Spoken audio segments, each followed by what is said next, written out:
Sprinkled throughout our High Holy Day prayers, including about 40 minutes ago, we encounter a verse known as the 13 attributes of God.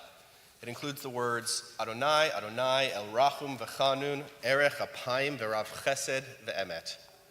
Adonai, Adonai, a God compassionate and gracious, slow to anger, and abundant in chesed and fidelity. That word I didn't translate, chesed, has no full equivalent in English. Kindness and loving kindness work, but are incomplete. Mercy and grace also. Together, we get a sort of outline of the idea.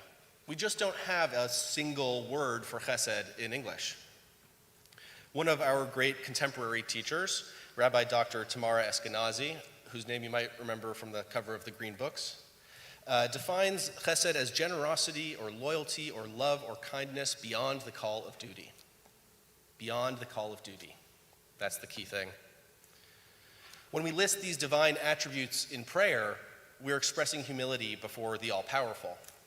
But the attributes also represent an aspiration for us, for the people we want to be. Chesed is near to the core of that. One ancient rabbi summarized, when a person denies the obligation of chesed, it is as though they had denied the root of being.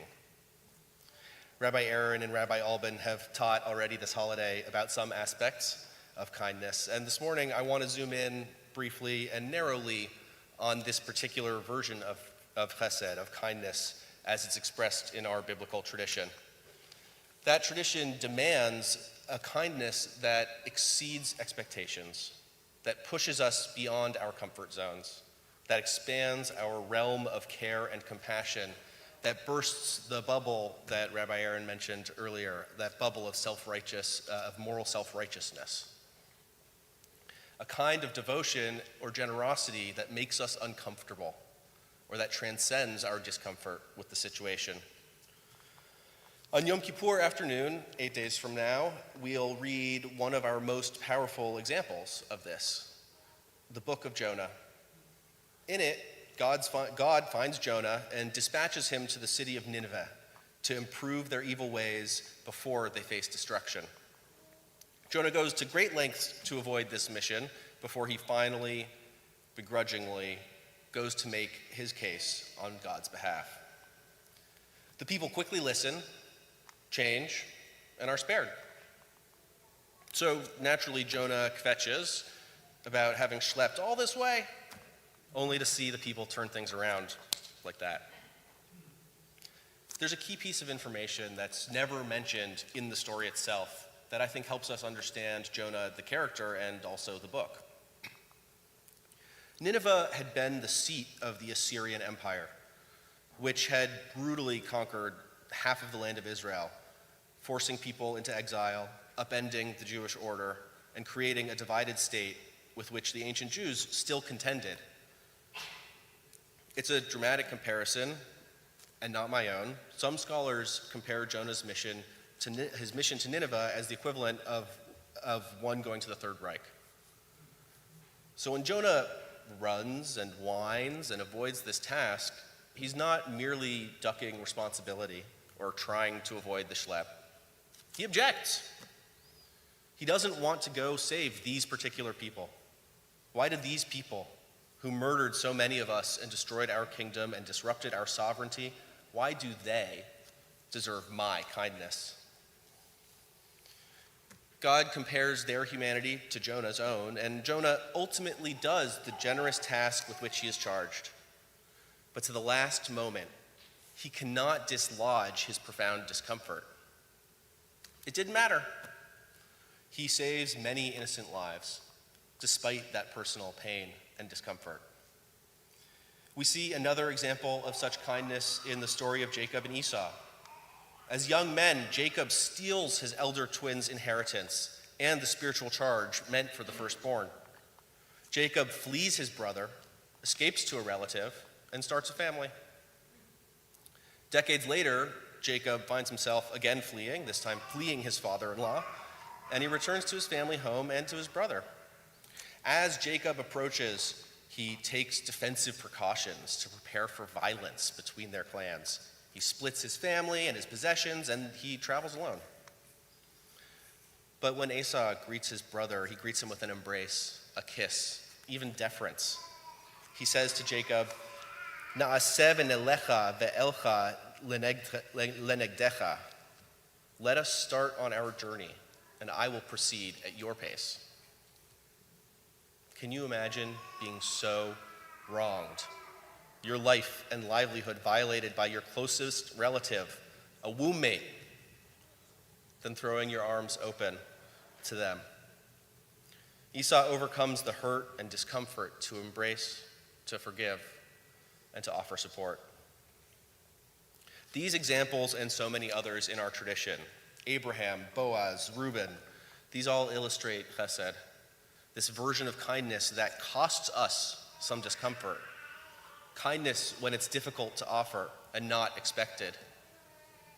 That does not mean that we should answer all injustice or evil with compassion, but we need to be willing to transcend our mere discomfort in service of kindness, mercy, and compassion.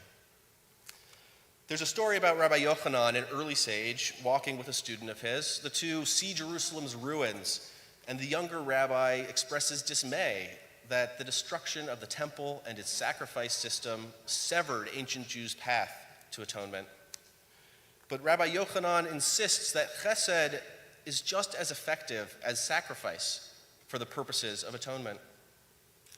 Atonement had always, before the destruction of the temple, atonement had always been achieved through sacrificing something of value to us, shaking even a little our natural comfort. And without the temple, here we have this great rabbi telling us, here is another way to give something of yourself, to upset yourself in pursuit of something greater and more meaningful. The Torah that we just heard chanted, the binding of Isaac, tells another story of mercy being substituted for sacrifice.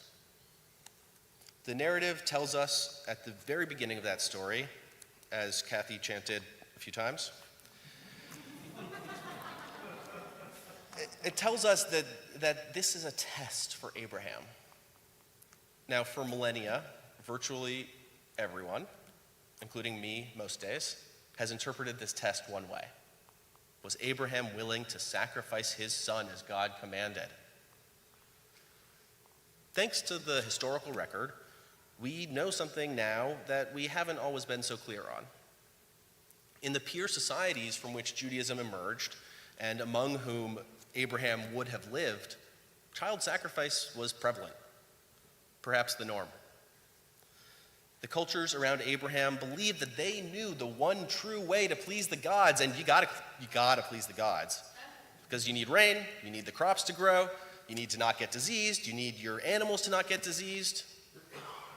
In the binding of Isaac, Abraham is asked to ignore all of that and stand alone, to stand outside the culture and the expectations, to take an uncomfortable leap of faith in the direction of mercy, kindness, and love. So what if God's test of Abraham wasn't, is he willing to sacrifice his son, but is he willing to not sacrifice his son? Then perhaps the test that we each face is, am I willing to step outside of our cultural expectations and my perceived personal limitations, outside of my comfort zone, outside of my bubble, to be kind in a cruel world? It's a lot to ask. It requires growing, stretching what we think is possible for ourselves. Can we challenge our assumptions about people around us? Can we have a meaningful dialogue with people much different from ourselves? Can we get along with loved ones after hurt? How can we grow ourselves while we lift up others? I think most people speaking on Rosh Hashanah probably wish for their communities a more comfortable and easier year. And I'm going to do the opposite. I hope for all of us that in this new year, we make ourselves at least a little less comfortable, that we find moments in our lives that are worth giving of ourselves in service of our kindness to others. Shana Tova.